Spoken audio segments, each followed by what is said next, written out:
করিম সাল্লাল্লাহু আলাইহি ওয়াসাল্লাম বললেন, দেখো তোমাদের চাইতে আমি অনেক বেশি আল্লাহকে ভয় করি।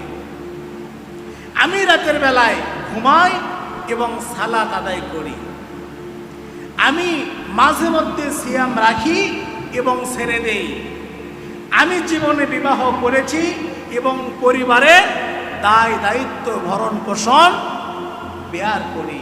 সুতরাং যারা বৈরাগ্য বেশ ধারণ করে তাদের স্থান ইসলামের ভেতরে নাই। যারা বৈরাগ্য বেশ ধারণ করে তারা আমার উম্মত নয়।